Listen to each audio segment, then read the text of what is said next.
بسم اللہ الرحمن الرحیم۔ السلام علیکم۔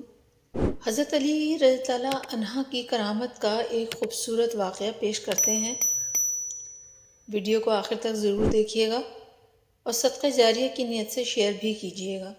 مقام صفین پر حضرت سیدنا علی المرتضیٰ رضی اللہ تعالیٰ عنہ کا گزر لشکر سمیت ایسی جگہ سے ہوا جہاں پانی دستیاب نہ تھا۔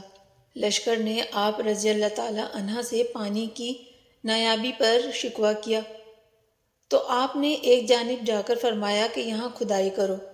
چنانچہ اس جگہ زمین کی کھدائی کی گئی، لیکن ایک بھاری پتھر آڑے آ گیا۔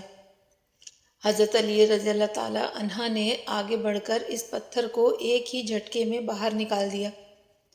جیسے ہی وہ پتھر باہر نکلا، وہاں سے پانی کا ایک چشمہ جاری ہو گیا۔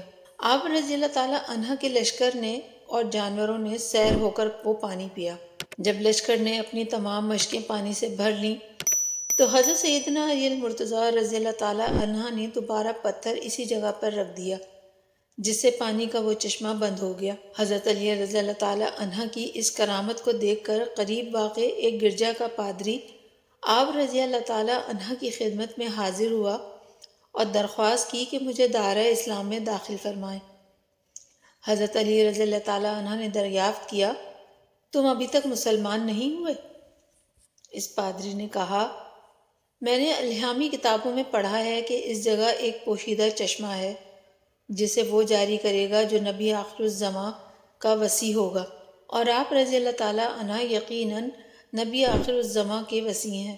حضرت علی رضی اللہ تعالیٰ عنہ نے جب اس کا کلام سنا تو آپ رضی اللہ تعالیٰ کی آنکھوں سے آنسو جاری ہو گئے، یہاں تک کہ آپ کی داڑھی مبارک ترک ہو گئی اور اس پادری نے اسلام قبول کر لیا۔